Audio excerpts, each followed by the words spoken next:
é melhor ser próximo do que ser pródigo. E a nossa mensagem é baseada na história em que Jesus contou a famosa parábola do filho pródigo. Eu quero ler apenas um pequeno texto para a nossa reflexão, que se encontra em Lucas capítulo 15, e o versículo de número 13, que diz assim: poucos dias depois, o filho mais moço, ajuntando tudo, partiu para um país distante, e ali desperdiçou os seus bens, vivendo dissolutamente. Eu quero que você se atenha a esse texto. Olha o que ele diz. Poucos dias depois, ou seja, o filho pródigo, ele expressa o desejo de ir para longe da casa do pai. Quando Jesus conta essa parábola, ele quis mostrar que o pai do filho pródigo representa o próprio Deus. E o filho pródigo representa todos nós que um dia nos distanciamos da presença de Deus e sentimos a necessidade de regressar, de retornar à casa do Pai, isto é, a sua majestosa presença. Mas o texto fala que o filho, ele se programou para essa saída. Ele juntou tudo o que tinha, ajuntou tudo. A ideia aqui no original é que ele pegou parte da sua herança, parte da sua fazenda, transformou tudo em dinheiro e foi para uma terra distante, para uma terra longínqua. E ali naquele país distante, ele desperdiçou os seus bens vivendo dissolutamente. É por isso que ele é chamado de filho pródigo. O que é pródigo? Pródigo significa dissipador de bens. Alguém que acaba com a sua própria herança. Por isso eu quero trazer aqui, nesse momento que nós estamos tão distantes, estamos distantes da casa do Pai, mas apenas literalmente, não espiritualmente. Por isso eu quero fazer uma aplicação dizendo para você e mostrando em alto e bom som que é melhor ser próximo do que ser pródigo. E a primeira ideia que eu quero que você aprenda é que o pródigo, longe do pai, ele perdeu tudo, mas perto do pai, ele ganhou tudo. Você parou para pensar nessa história? Que quando ele estava na casa do pai, ele tinha tudo. Ele tinha até uma herança, ele tinha bens, ele tinha a proteção do pai. Mas quando ele decide ir para uma terra distante, viver dissolutamente, e a história fala que ele viveu dissolutamente, vivendo como um irresponsável. O versículo 30 de Lucas 15 fala que ele gastou tudo com as meretrizes. Então ele perdeu tudo. Ele perdeu os seus bens, perdeu a sua comunhão com o Pai, perdeu sua identidade, perdeu tudo aquilo que ele poderia desfrutar da presença do Pai. Ele perdeu tudo. E é isso que nós temos visto com pessoas que têm se afastado de Deus. Por isso eu falo, é melhor ser próximo do que ser pródigo. Mas perto do Pai ele ganhou tudo. Nessa história, quando ele retorna à casa do Pai, ele adquire tudo aquilo que ele tinha perdido outrora. Esse é o privilégio de você estar perto de Deus, de desfrutar da presença do Pai.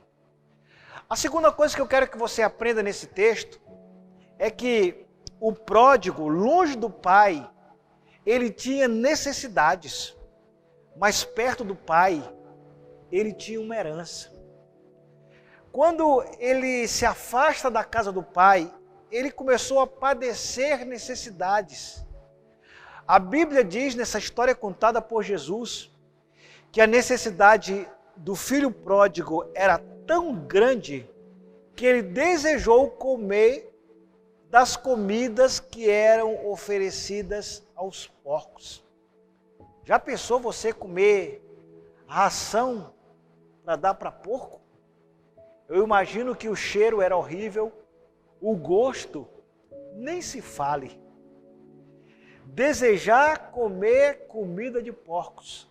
Essa era o quadro deste jovem que estava distante de Deus, distante da casa do Pai, distante da presença de Deus. Eu insisto em dizer, nós estamos distantes não porque queremos, mas por causa de uma necessidade. O filho pródigo, quando ele está perto do pai, o que ele recebe? Uma herança. Porque quem é filho e não afilhado. Pai não é padrasto, é pai. E o pai do filho pródigo deu tudo aquilo que aquele filho precisava receber. Então você que tem que pensar, o que você tem ganhado distante do Pai? O que você tem ganhado distante de Deus? E o que você tem desfrutado perto do Pai? Por isso eu falo, é melhor ser próximo do que ser pródigo. Mas há uma outra verdade que eu quero que você aprenda nessa parábola, nesse ensino. É que o pródigo, longe do Pai, vivia como um pedinte. Mas perto do Pai, vivia como um príncipe. O que você prefere? O aspecto de pedinte aqui é um pedinte que nunca consegue satisfazer as suas necessidades. É um pedinte moral, é um pedinte espiritual. E até mesmo espiritualmente muitas pessoas vivem como se fosse um pedinte miserável, mendigando as coisas espirituais, ao ponto de se afastar de Deus, de modo que busca em coisas fora da presença de Deus, fora da palavra de Deus. Eu conheço pessoas que, ao se distanciarem dos caminhos de Deus, começaram a buscar no ocultismo. Eu não estou aqui disputando religião, mas a forma correta de buscar a Deus. E se você quer buscar Deus, nunca será no ocultismo. Porque o ocultismo é o contrassistema de se buscar a Deus. Então não seja um pedinte espiritual à beira do caminho, querendo comer das migalhas que caem da mesa do seu Senhor. Sendo que você é príncipe e pode sentar à mesa com o rei e se cumprir na sua vida aquilo que diz o profeta Isaías: comer o melhor desta terra. Uma outra coisa que nós aprendemos nessa parábola é que o filho pródigo, longe do pai, tinha fome, mas perto do pai ele tinha um banquete. Por isso que, se você crer e ouvir e obedecer a palavra, você vai desfrutar dos melhores pratos que Deus pode te oferecer nessa terra.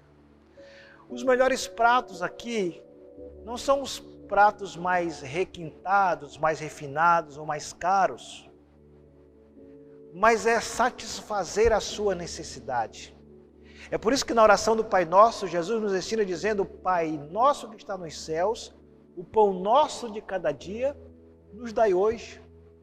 Significa que Deus, Ele tem a responsabilidade de suprir todas as nossas necessidades. Temos visto muitas pessoas passarem fome. E a maior fome hoje não é a fome de pão, e nem tampouco a sede de água, mas de ouvir a palavra do Senhor. Nós temos visto nesse período de pandemia, muitas pessoas revelando quem de fato elas são.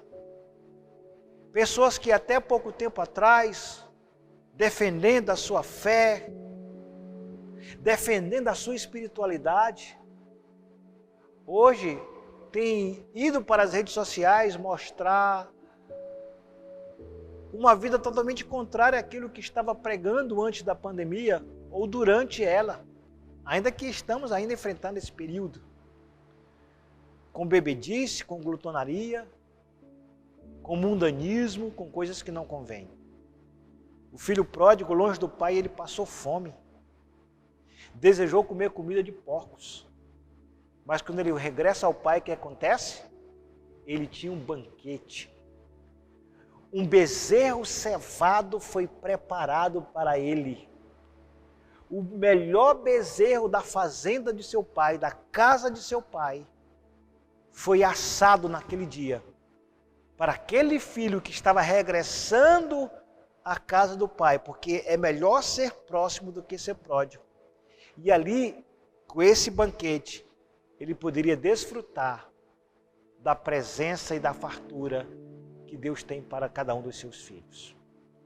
Mas há uma outra coisa que também podemos aprender com essa história, é que longe do pai, o pródigo andava como um maltrapilho, como um mendigo. Mas perto do pai, ele tinha lindas roupas.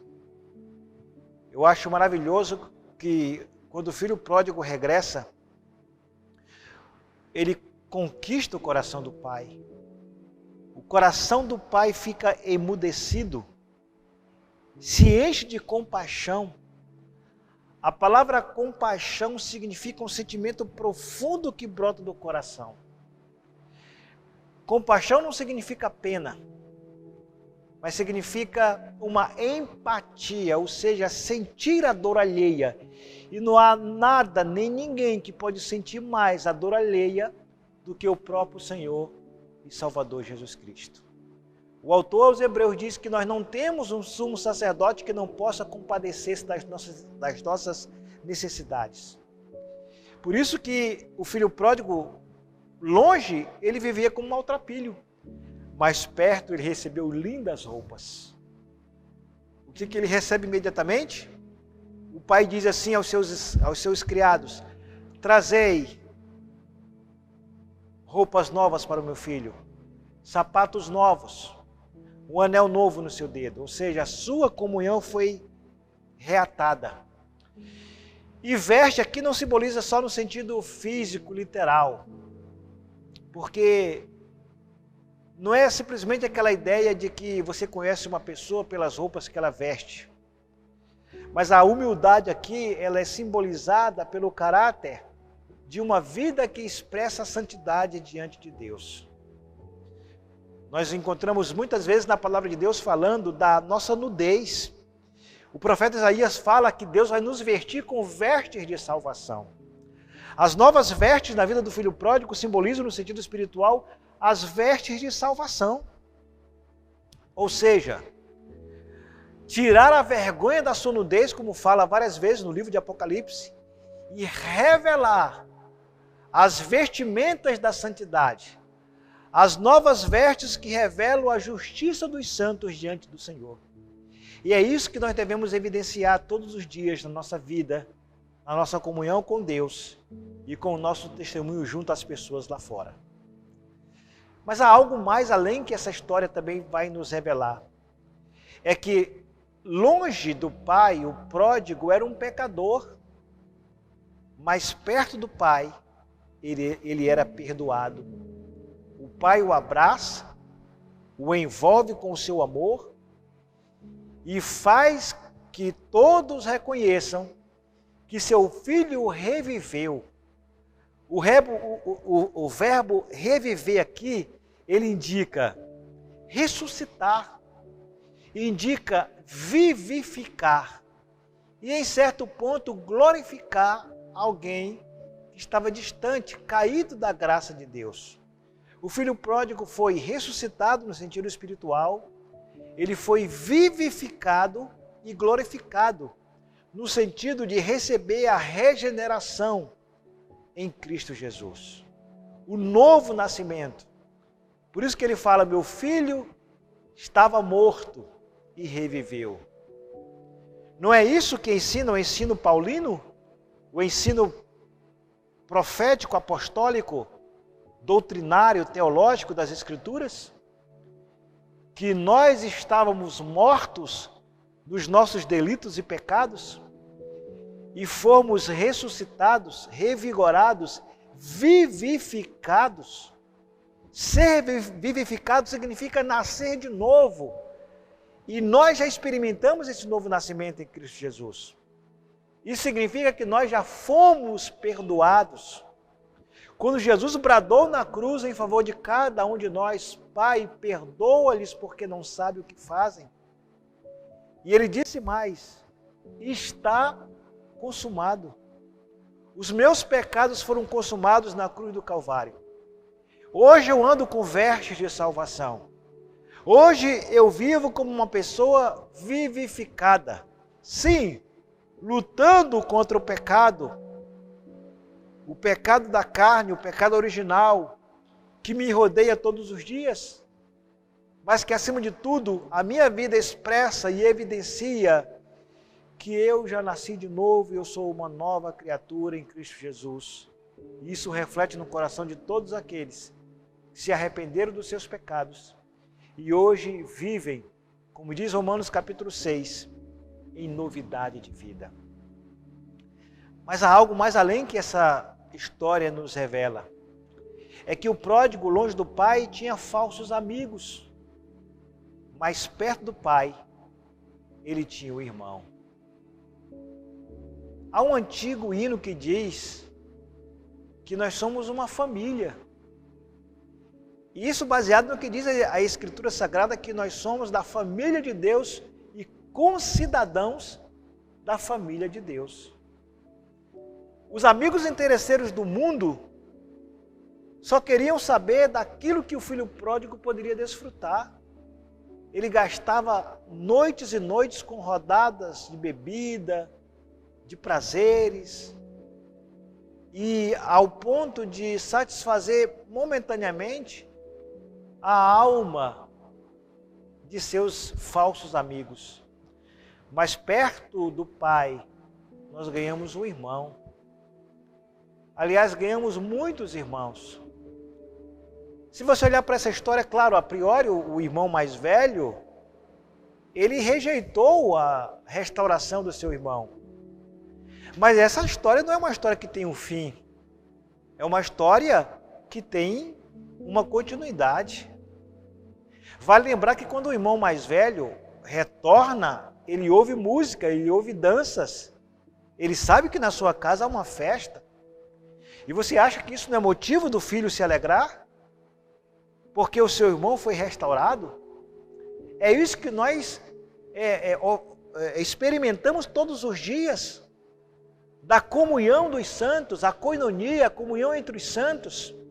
Nos alegramos com nossos irmãos, nos alegramos com a sua presença, com a sua restauração, com o seu testemunho de fé, com aquilo que Deus tem feito na sua vida.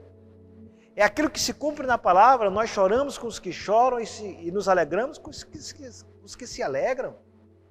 Então a minha alegria é a sua alegria é a minha alegria, porque na casa do Pai, perto do Pai, nós ganhamos um irmão, muitos irmãos.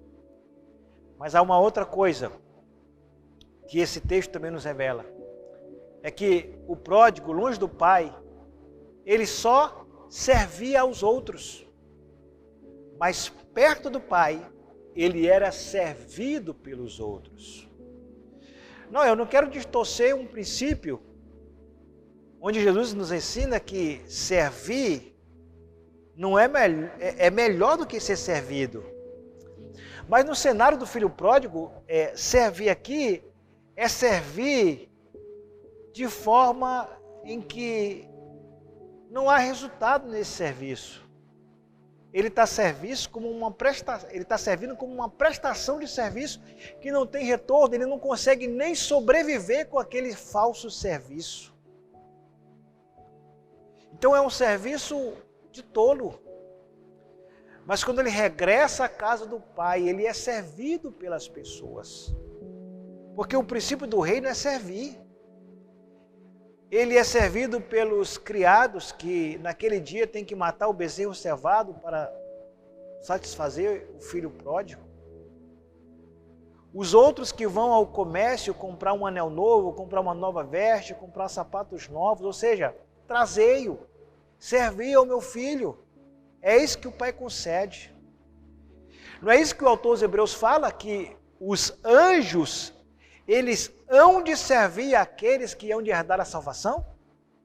Eles servem a nós, os próprios anjos de Deus, que são maior do que nós em força, em poder e em sabedoria?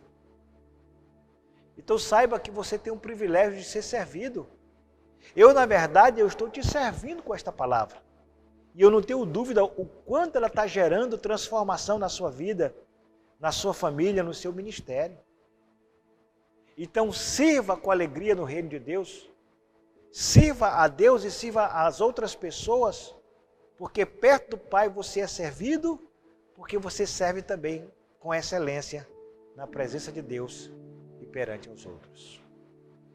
E uma última coisa que eu quero que você aprenda com essa mensagem, é melhor ser próximo do que ser pródigo, é que o pródigo, longe do pai, era um péssimo administrador, mas perto do pai, ele era um trabalhador. Vou repetir para você memorizar isso. O pródigo, longe do pai, era um péssimo administrador, mas perto do pai, ele era um trabalhador. Longe do pai, ele não sabia administrar nada. Ele perdeu uma herança, perdeu os seus bens, por isso que é pródigo, o dissipador de bens. Perdeu tudo aquilo que ele tinha conquistado como herança, não soube administrar, viveu como pedinte, como miserável, passou fome, mas perto do pai ele tornou-se um trabalhador. O verbo fazer aqui, porque ele fala assim, fazei-me como um dos teus trabalhadores. O verbo fazer no grego significa paiel, que dá o sentido de tornar-se apto por meio da prática. Ou seja, você só aprende uma coisa de verdade fazendo, na prática e não na teoria. Então ele tornou-se um trabalhador, alguém que passa a trabalhar até para receber uma remuneração. O seu trabalho não é como filho, é como trabalhador. Você sabe que às vezes os nossos filhos fazem trabalhos para nós, mas eles fazem trabalhos como filhos. Às vezes de forma assim meio irresponsável, não com tanta excelência, não com tanta qualidade, porque são apenas filhos que estão prestando um serviço, por respeitar aos pais. Mas os trabalhadores não, eles eram remunerados, eles trabalhavam com responsabilidade. Eu costumo dizer o seguinte, como filhos, nós somos recompensados, mas como servos, nós nos tornamos trabalhadores. O meu conselho para você, cristão, trabalhe como um servo, mas receba como um filho, porque assim é o teu Deus. Ele quer que você trabalhe não como um filho, ele quer que você trabalhe para ele como um servo. Mas na hora de receber as recompensas, você nunca receberá a recompensa como um servo. Você receberá a recompensa como um filho amado que você é diante de Deus. O texto de Lucas capítulo 15, versículo 24 diz assim, porque este meu filho estava morto e reviveu, tinha se perdido e foi achado. E começaram a regozijar-se. Será que não chegou o momento das pessoas se regozijarem por sua causa? Sentir alegria por você estar produzindo no reino de Deus? É tempo de nos regozijarmos na presença do nosso Pai Celestial. Então, cantemos e oremos com muita alegria nesse momento, com júbilo no nosso coração, sabendo que essa verdade é uma verdade central, absoluta e permanente na sua vida. É uma verdade perene. É melhor ser próximo